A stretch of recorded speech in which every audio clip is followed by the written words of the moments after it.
استجابة الشخص النرجسي للإهانات يمكن أن تختلف استجابته اعتمادا على الشخصية الفردية والظروف المحيطة.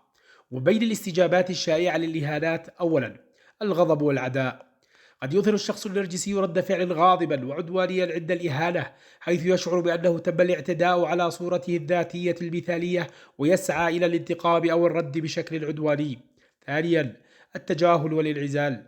قد يختار الشخص النرجسي تجاهل الإهانة والانعزال عن الموقف، وقد يتجاهل المشاعر والانتقال إلى موضوع آخر أو الانغماس في الذات.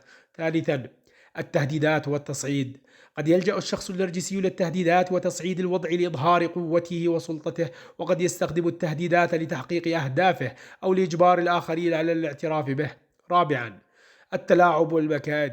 يمكن للشخص النرجسي استخدام التلاعب والمكائد كوسيلة للتعامل مع الإهانة، حيث يمكن استغلال الموقف لتحقيق مصالحه الشخصية أو تفويض الآخرين.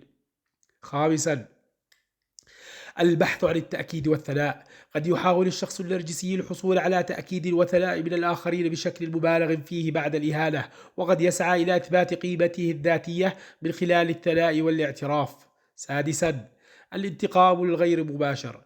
قد يلجأ الشخص النرجسي إلى الانتقام غير المباشر من خلال السلوكيات السلبية، مثل الانتقاد السري أو الحديث السلبي عن الآخرين أو التشويه في الكلام. تلك الاستجابات قد تظهر بشكل متزامن أو منفصل، اعتمادا على الوضع والشخصية الفردية للشخص النرجسي، ويمكن أن تكون معقدة وتحتاج إلى فهم عميق للتعامل معها بشكل فعال.